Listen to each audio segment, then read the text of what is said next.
सगळ्या असलेल्या मनातल्या सगळ्या सूचना प्रश्नांना मी सविस्तर आपल्याशी बोलेन.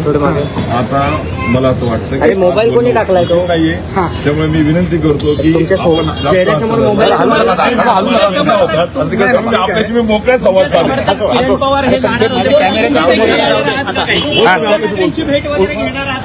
पाटील साहेब उद्धव साहेबांची भेट फक्त एवढं चर्चा सकारात्मक का? आणि राऊत साहेब आम्ही संसदेच्या सभागृहात सोबत काम केलं. मोबाईल घे बाजूला.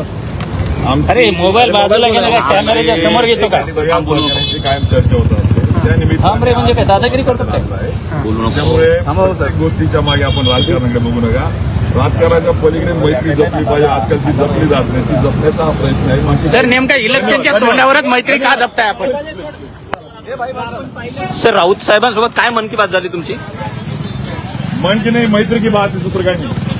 संजय राऊत यांची भेट घेऊन मातोश्रीकडे रवाना होणार असल्याची संपूर्ण माहिती मिळते. आपल्यासोबत संजय सावंत आहेत, जळगावचे संपर्क प्रमुख आहेत ठाकरे गटाचे. त्यांच्याशी आपण संपर्क साधणार आहोत. संजय सावंतजी, खरं तर आता थोड्या वेळापूर्वी संजय राऊतांची भेट घेतली, मग आता कुठे चालण्यात काय भूमिका असणार आहे पुढे? आपल्याला कळेल. आम्ही जरा एका ठिकाणी भेटायला चाललोय आणि त्याच्यानंतर आम्ही सांगू काय पक्षप्रवेश करणार आहेत काही असं कळतं? कळेल आपल्याला. परंतु उद्धव ठाकरेंची भेट घेण्याकरता तुम्ही निघताय का? कारण की ज्या पद्धतीने संजय राऊतांची भेट घेतला, बोलू आपण त्यावर. खरं तर आपण पाहिलं की आता सध्या उमेश पाटील जे आहेत ते संजय राऊतांची भेट घेतलेली आहे.